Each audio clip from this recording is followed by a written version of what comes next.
আজকে জাতীয় রাজনীতিতে একটা গুরুত্বপূর্ণ সন্ধিক্ষণ। বাংলাদেশ প্রকৃতপক্ষে একটি শক্তিশালী গণতান্ত্রিক বাংলাদেশের রূপান্তর হবে। আমি নির্বাসিত জীবন কাটাতে বাধ্য হয়েছি প্রায় 10 বছর। আপনারা জানেন, ফ্যাসিবাদী সরকার, আওয়ামী বাকশালী সরকার, ফ্যাসিস্ট হাসিনা আমাকে হত্যার উদ্দেশ্যে গুম করেছিলেন। আপনারা দোয়া করেছিলেন, রোজা রেখেছিলেন, নামাজ পড়ে দোয়া করেছিলেন। আমার মা বোনেরা, ভাই বন্ধুরা, এই দেশের সকল জনগণ, আল্লাহ আমাকে বাঁচিয়ে রেখেছে। আমি আজকে আবারও আপনাদের সামনে দাঁড়িয়েছি। এদেশের মানুষের ভালোবাসা আমার জীবনের পাথেয়। সবসময় স্মরণ রাখি, কৃতজ্ঞ থাকি। এই যে আমার অনুপস্থিতিতে, আমি যখন কারাগারে বন্দী ছিলাম, তখন আপনারা আমার সহধর্মিণীকে আমার চাইতেও বেশি ভোটের ব্যবধানে বিজয়ী করে সংসদে পাঠিয়েছিলেন।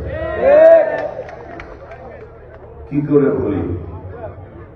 সারা জীবন কৃতজ্ঞ থাকবো, শেষ নিঃশ্বাস থাকা পর্যন্ত আপনাদের এই ভালোবাসার প্রতিদান দেওয়ার চেষ্টা করব। যদিও রক্ত দিয়েও আমি এই প্রতিদান শোধ করতে পারব না। আজকে জাতীয় রাজনীতিতে একটা গুরুত্বপূর্ণ সন্ধিক্ষণ। বাংলাদেশ প্রকৃতপক্ষে একটি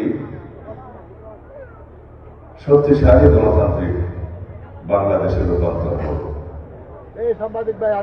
বাংলাদেশ শক্তিশালী গণতান্ত্রিক রূপান্তরের সন্ধিক্ষণে দাঁড়িয়ে আমরা আগামী জাতীয় সংসদ নির্বাচনের জন্য অপেক্ষা করছি। আশা করি এই সপ্তাহের মধ্যেই আগামী নির্বাচনের তফসিল ঘোষণা করবে নির্বাচন কমিশন।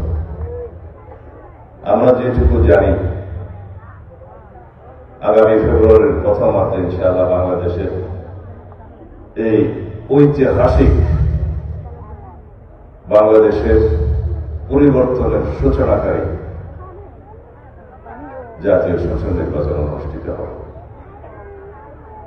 এই নির্বাচন শুধুমাত্র ভোটে বিজয়ী হয়ে সরকার গঠনের নির্বাচন হবে না। এই নির্বাচন হবে সারা বিশ্বের মধ্যে স্বীকৃত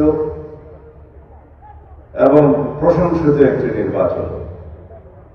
এই নির্বাচন জনগণই তার নিজের ভোটের পাহারা দিবে, আর কাউকে রাখবে না।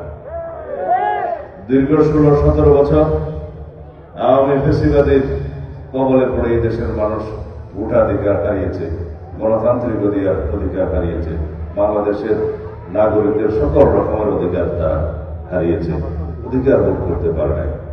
নামে মাত্র বাংলাদেশে গণতান্ত্রিক শাসন ব্যবস্থা, সাংবিধানিক শাসন ব্যবস্থা চালু থাকলেও প্রকৃতপক্ষে সবাই জানে গণতন্ত্রের মুখোশে শেখ হাসিনা এই দেশে বাকশাল কায়েম করেছিলেন, একদলীয় শাসন ব্যবস্থা কায়েম করেছিলেন, একদলীয় রাষ্ট্র ব্যবস্থা কায়েম করেছিলেন। ফলশ্রুতিতে বাংলাদেশের জনগণ রক্ত দিয়ে শেখ হাসিনাদের পতন ঘটিয়েছে। আজকে শেখ হাসিনা তার নির্ধারিত ঠিকানা দিল্লিতে গিয়ে অবস্থান করছে। শেখ হাসিনা বাংলাদেশের অস্তিত্বে কখনো বিশ্বাস করেনি, মনে প্রাণে কখনো তিনি বাংলাদেশে অবস্থানই করেনি, বাংলাদেশের মানুষের কখনো সেবা করেনি। তারা শুধু সেবাদাস হিসাবে এবং একটি পার্শ্ববর্তী দেশের সেবাদাস হিসাবে বাংলাদেশে তারা ক্ষমতায় অধিষ্ঠিত ছিল, এই দেশের সম্পদ পাচার করার জন্য, এই দেশকে গণক রাজ্যে পরিণত করার জন্য। সেটা বাংলাদেশের মানুষ দেখেছে, প্রমাণিত হয়েছে এবং গণঅভ্যুত্থানের মাধ্যমে পলায়ন করার পর শেখ হাসিনা নিজেই প্রমাণ করলেন তিনি এই দেশের কেউই ছিলেন না।